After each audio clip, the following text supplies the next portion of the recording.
School is supposed to be a place of learning, friendship, and safety.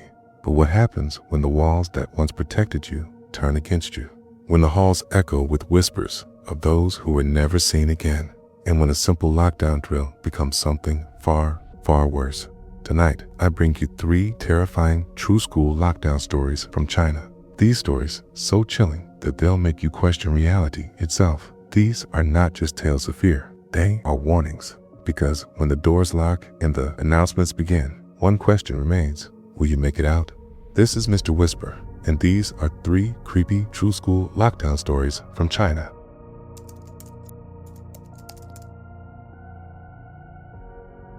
It was supposed to be a routine lockdown drill. It's what the teachers told us.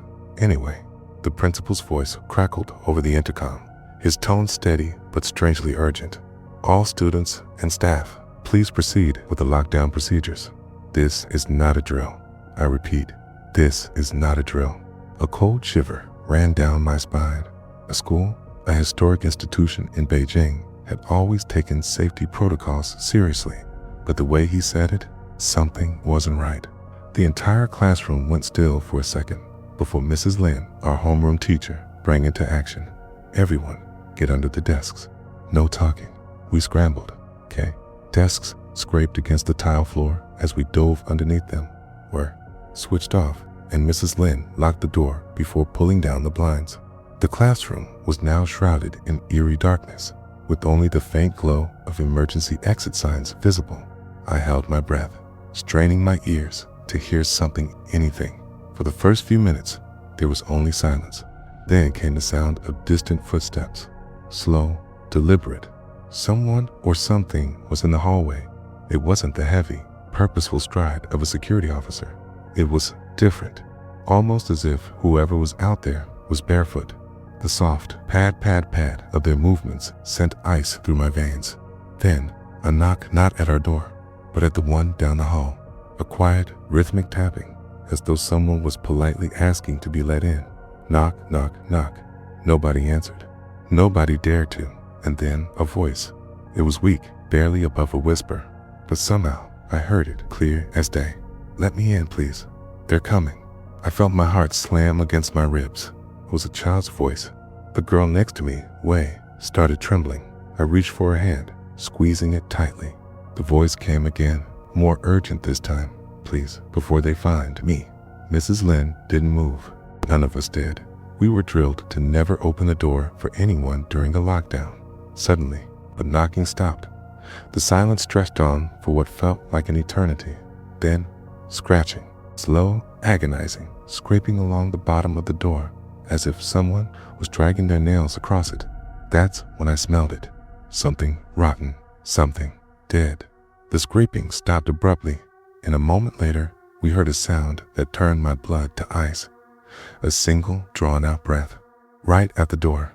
It wasn't the sound of someone exhausted. It wasn't a sob or a plea. It was deep, hollow. Whatever was outside wasn't breathing like we did. And then the handle rattled. I clenched my teeth, holding my breath so hard my lungs burned. My heart pounded against my ribs like a war drum dot. After what felt like an eternity, the rattling stopped. The silence was unbearable. And then bang, bang, bang. The door shook violently as something slammed against it. The force was so strong that the entire frame shuddered. Wei let out a muffled whimper. Mrs. Lin clapped a hand over her mouth, eyes wide with terror. And then, nothing, silence. I don't know how long we stayed like that. Maybe minutes, maybe hours. But when the lockdown was finally lifted and security cleared the hallways, they found nothing. No footprints, no child, no sign of forced entry, only deep, inhuman scratches on the outside of our door. The school never explained what happened that day. But I'll never forget the whisper that echoed in my ears long after the lockdown was over. Let me in, they're coming. And worse, the feeling that whatever it was never really left. I didn't sleep well that night.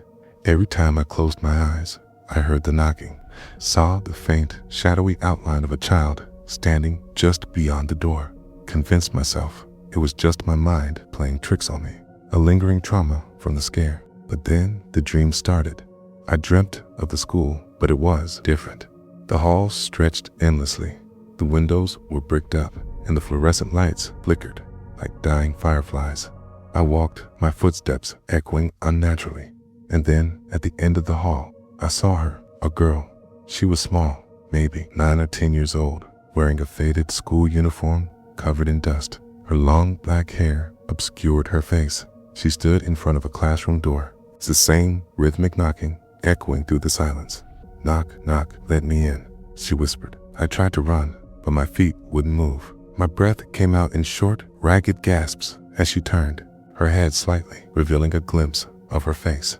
Pale skin, hollow eyes, lips that barely moved when she spoke. "They're coming."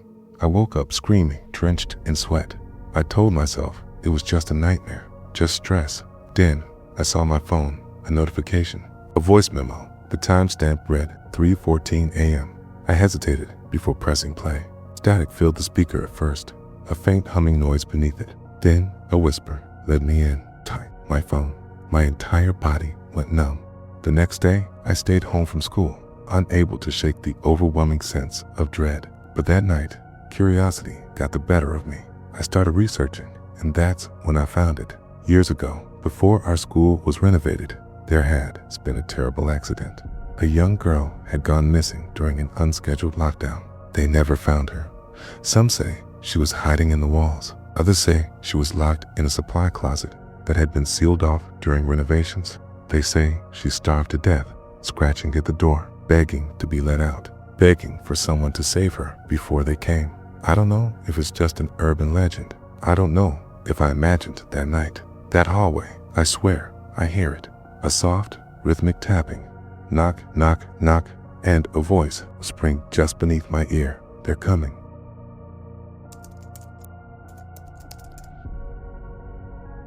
It started with a single missing student. Then, an entire row of desks was empty, and by the end of the week, my entire class had vanished except for me. I went to a private school in a relatively old district of Shanghai. The building itself had been around since the early 1900s, originally serving as a military academy before being converted into a school. Rumors swirled among students that strange things happened at night, ghostly figures seen through the windows, whispers echoing in empty halls, and classroom doors shutting on their own. But I never believed any of that, not until the disappearances started. It began on a Monday. Our math teacher, Mr. Joe, was calling attendance when he stopped abruptly. He frowned at the list in his hands before clearing his throat. "Has anyone seen Chen Wei today?" he asked. A few students muttered among themselves, but no one had seen him. I glanced at Chen Wei's desk. It was completely empty, as if he had never been there. No backpack, no books, nothing. "Strange," Mr. Joe mumbled before continuing the lesson. The next day, another student was missing, a girl named Lena. Again, no one had any answers. But what disturbed me was that no one seemed overly concerned. It was as if they forgot she even existed the moment she was gone. By Wednesday, 4 more students had disappeared. Their desks were left untouched, spotless, like they had never been used. My stomach twisted every time I looked at those empty seats. Where did they go? I whispered to my best friend, John, during lunch. "Who?" he asked, frowning at me. I stared at him, my mouth going dry. "K, Wei, Li, Na, the others. They're missing."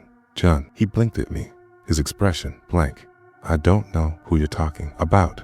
My hands turned clammy.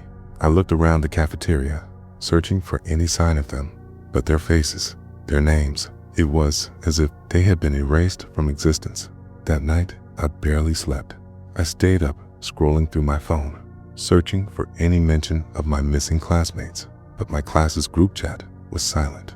Their names weren't even in the participant list anymore. By Thursday, only 6 students were left in the classroom, and yet nobody but me seemed to notice. The teachers didn't acknowledge the missing students. Even the seating arrangements had shifted, desks moving closer together as if the others had never been there at all. "John," I whispered desperately, "please tell me you remember." He just stared at me with dull eyes, and then he said something that made my skin crawl. "Who are you?" I staggered back. "What do you mean?" "It's me, your best friend." But his expression didn't change. He turned away like I was a stranger. My heart pounded so hard, I thought it would burst out by Friday morning. I was the only one left in the classroom. The desks were gone. The teacher never showed up. The hallway outside was eerily quiet. No students rushing to their next class. No teachers lecturing. Just silence. I ran. My footsteps echoed down the abandoned hallways. My breath came in ragged gasps as I burst into the principal's office.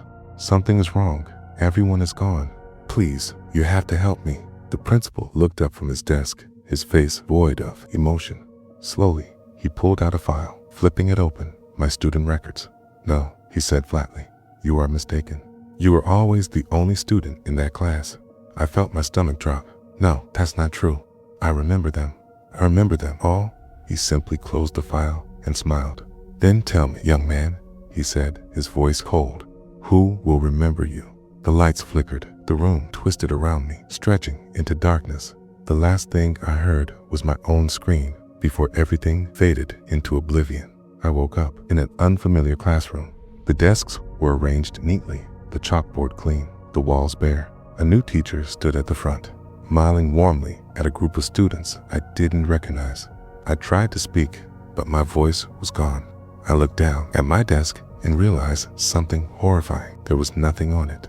No books, no papers, nothing that proved I even existed. The students around me chattered happily, as if they had been there all along, and then, one by one, they started disappearing.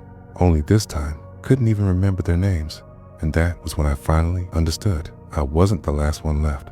I was just the next to be forgotten.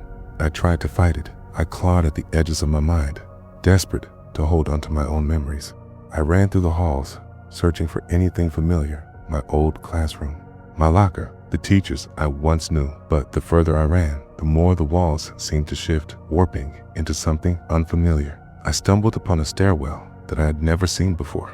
The air was thick with dust, as if it hadn't been disturbed in decades. A deep, sinking feeling settled in my gut, but I forced myself forward. As I descended, the school around me grew quieter. The walls darkened. The posters that once displayed school events were now blank, their colors drained away. At the bottom of the stairwell, a single door stood ajar. A flickering light illuminated the small window, casting eerie shadows. That moved unnaturally. I stepped inside. The room was filled with old desks, stacked haphazardly against the walls. The air was musty, filled with the scent of decay. My eyes darted around, scanning for any clue as to what was happening. Then I saw them, my classmates. They were seated at their desks, motionless. Their faces were blank, their eyes staring straight ahead. It was as if they were frozen in time, their bodies untouched by the dust that covered the rest of the room. Chan Wei, I whispered, stepping closer. No response. My fingers trembled as I reached out to touch his shoulder. The moment my skin made contact, his head snapped toward me. Ties, once full of life, were now hollow voids. You shouldn't be here, he whispered. A chill ran down my spine. One by one, the other students turned their heads in unison. Their lips parted, but no sound came out. Instead, a low humming filled the air, growing louder and louder until it was deafening. I backed away, my heart hammering in my chest. The walls trembled, the shadows growing taller, stretching toward me. A voice echoed through the room, deep and ancient. You have seen too much. The floor beneath me cracked open, and I fell into darkness. I woke up in my bed, drenched in sweat. My heart pounded, my breath came in ragged gasps. It had to have been a nightmare, it had to be. But as I sat up, I noticed something was wrong. The photos on my wall were missing. My phone contained no messages, no contacts.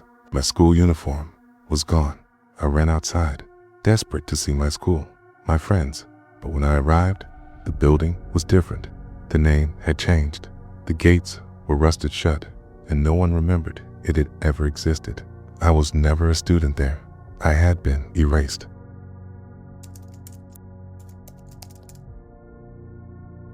It started with the morning announcements. Every school day in China begins the same way, students standing at attention, listening to the principal's voice echo through the loudspeakers. Most students tune it out, their minds already drifting toward upcoming lessons or weekend plans. But one morning, the announcement changed. And that was the day our nightmare began. I was a senior at a boarding school in a rural part of China, far from the bustling cities. Our school had a reputation for discipline, with strict rules and long study hours. It was the kind of place where the days blurred together, an endless cycle of classes, meals, and curfews. But that morning, something felt different. The air was heavy with an unshakable sense of unease, though I couldn't pinpoint why. The loudspeaker crackled to life. "Good morning, students. Please stand for the pledge." That was normal. We all stood, hands at our sides, waiting for the familiar words. Then, the principal's voice shifted. "Today, we have a special announcement. One of you will not make it home." Dead silence fell over the school.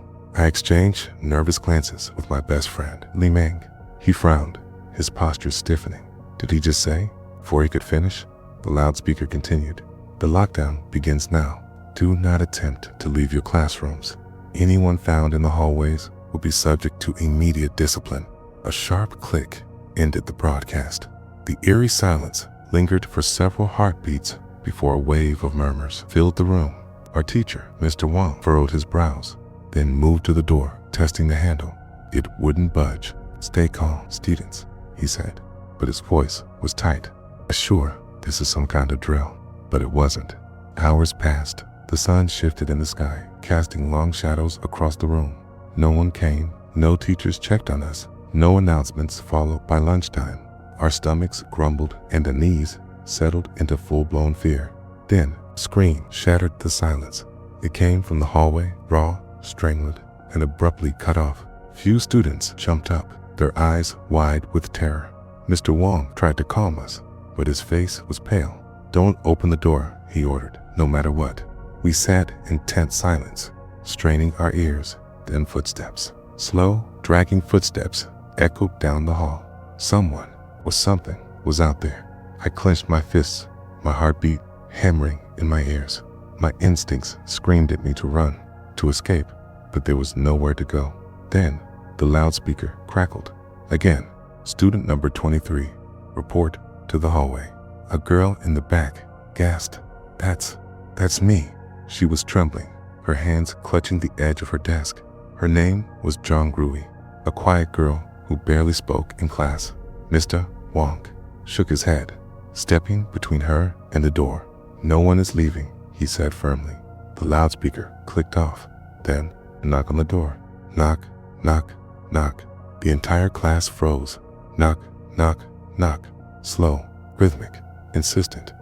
We held our breaths. Mr. Wang motioned for us to stay silent. The knocking stopped. Then the door handle twisted. We scrambled back as the lock rattled violently. Zhang Rui let out a whimper, her entire body trembling. Then it stopped. For several minutes, no one moved. The only sound was our ragged breathing. Then the loudspeaker crackled again. "Student number 23 has been marked absent." We turned to look at Zhang Rui. She was gone. Her desk was empty. Her chair was neatly tucked in, as if she had never been there. I felt my breath hitch. Did anyone see her leave? No one answered. That night, we slept in the classroom. The doors remained locked, and we took turns keeping watch. But as the hours stretched on, exhaustion won. When I woke the next morning, I immediately checked our numbers. 2 more students were gone. No one remembered them. I felt like I was losing my mind. Every few hours, another announcement came, calling another student's number. If they resisted, they simply disappeared. The fear became unbearable. On the 3rd day, only 4 of us remained. Me, Li, Meng, a girl named Xiao Yu, and Mr. Wang. The windows were locked, the doors unmovable. The rest of our class had been erased from existence. "We have to do something," Li Meng whispered. "Can't just wait to be next." We formulated a plan. When the next announcement came, I would act as bait, drawing attention to myself, while Li Meng and Xiao Ju tried to force open the emergency exit. We waited. The loudspeaker crackled. "Student number 5. My number." I swallowed hard and stood, my legs trembling. The others positioned themselves near the door, ready to act. The knocking began. Knock, knock, knock. I took a deep breath and stepped toward the door. "Who's there?" Silence. Then The voice on the loudspeaker responded, "Come and see." A chill ran down my spine. I turned the handle. The door creaked open an inch, revealing a pitch-black hallway. A low whisper slithered through the crack. "Join them." I slammed the door shut. "Now," I shouted. Li Meng and Xiao Yu round the emergency exit with all their strength. Mr. Huang grabbed a chair and swung it at the window. Cracks splintered across the glass. The knocking turned to pounding. The entire door shook as something clawed at it from the other side. "Faster," I yelled. With a final, desperate shove, the emergency exit burst open. Cold night air rushed in. We ran. We didn't stop until we reached the main gate, panting and gasping for air. When we turned back, the school was gone where the building had stood. There was nothing but an empty lot, overgrown with weeds. "No," Mr. Wang whispered. "This isn't possible." We stood there, staring at the emptiness. No classrooms, no dormitories, no students. Only the wind remained. The next morning, we tried to report what happened, but there were no records of our school. No photographs, no mentions in any archives. Even our families seemed confused when we asked. It was as if the school had never existed. And as the days passed, I started forgetting their names, my classmates. Even Li Meng now. Only the nightmare remains. The sound of the loudspeaker, crackling to life. The knocking on the door, and the chilling realization that somewhere, in some forgotten place, the announcements have started again, and another classroom is disappearing.